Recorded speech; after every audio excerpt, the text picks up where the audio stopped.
میرے معاشرے میں نا آج کل میں دیکھتا ہوں مایوسیاں بڑی پھیل گئی ہیں، لوگ بڑے بڑے پریشان ہیں، اور کچھ لوگ ایسے ہیں جن کے پاس سارا کچھ ہے پھر بھی پریشان ہیں۔ آزمائشوں نے ہمیں گھیر لیا ہے، جگہ جگہ ہم تکلیف میں ہیں، آزمائش میں، اور میں دیکھتا ہوں کہ وہ ڈپریشن اتنا زیادہ ہے، انجانا سا خوف ہے، پتہ نہیں کیا بن جائے گا۔ کچھ لوگ بلا وجہ سہمے ہوئے ہیں، میرے پاس پیسے کوئی نہیں، میں تھوڑا بیمار ہو گیا ہوں، میں کمزور پڑ گیا ہوں۔ یہ مایوس کوئی اور ہوتا ہے، رسول اللہ کے غلام مایوس نہیں ہوتے، حضور کے غلام مایوس نہیں ہوتے، بلکہ وہ بڑے مطمئن رہتے ہیں، اطمینان قلبی میں رہتے ہیں۔ وہ تو معاشرے کو اطمینان دیتے ہیں، سکون کی دولت آگے بانٹتے ہیں۔ آپ جب آہستہ آہستہ مایوس ہونے لگ جائیں گے، پیچھے تھک وہ بندہ نہیں جاتا جس کا جسم تھکتا ہے، تھک وہ جاتے ہیں جن کے اعصاب تھک جاتے ہیں، جن کا ذہن تھک جاتا ہے۔ جو لوگ فکری طور پہ کمزور پڑ جاتے ہیں نا، میں بیمار ہوں تو شاید کبھی تندرست نہیں ہوں گا، میں کمزور ہوں، غریب ہوں تو پتہ نہیں کبھی امیر نہیں ہوگا، میں پتہ نہیں مطلب پیچھے میں نے رہنا ہے، یہ میرے ساتھ کبھی کوئی شاید وفا کرے گا ہی نہیں، ہم نہ ذہنی طور پہ تھک جاتے ہیں۔ رسول کریم علیہ السلام نے جو چیز ہمیں سب سے زیادہ دی ہے وہ امید کی دولت ہے، امید کی دولت۔ امید، کبھی امید نہ ٹوٹنے پائے ہماری۔ اچھا سوچیں، اچھا گمان کریں، آنے والے وقت کے بارے میں خیر کی امید رکھیں۔ حضور مبشر ہے، خوشخبری دیتے ہیں، ہمیں نبی پاک صلی اللہ علیہ وسلم نے اٹھ کر جینے کا طریقہ بتلایا، حضور نے ہمیں خوش رہنے کے سلیقے بتائے۔ حضرت سیدنا معاذ بن جبل رضی اللہ تعالیٰ عنہ فرماتے ہیں، جب پیارے حبیب علیہ السلام نے مجھے یمن کے لیے بھیجا نا گورنر بنا کے، تو کئی نصیحتیں حضور نے فرمائی تھی۔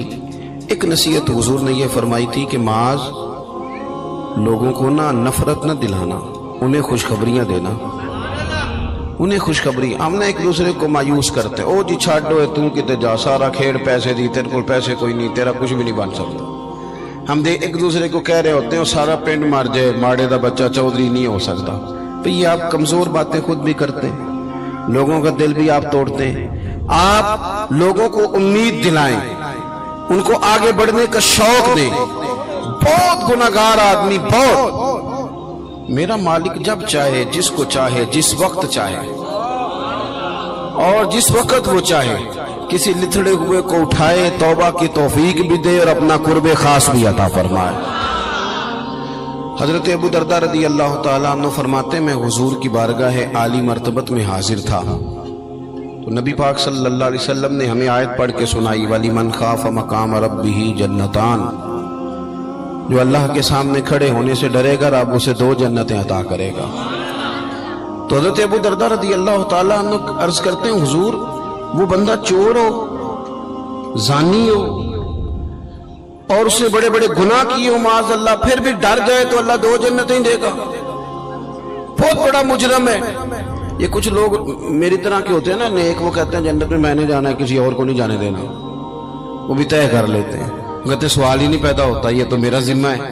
آپ ایسے نہیں کریں، آپ اللہ کی رحمت کو اس طرح مقید نہیں کریں۔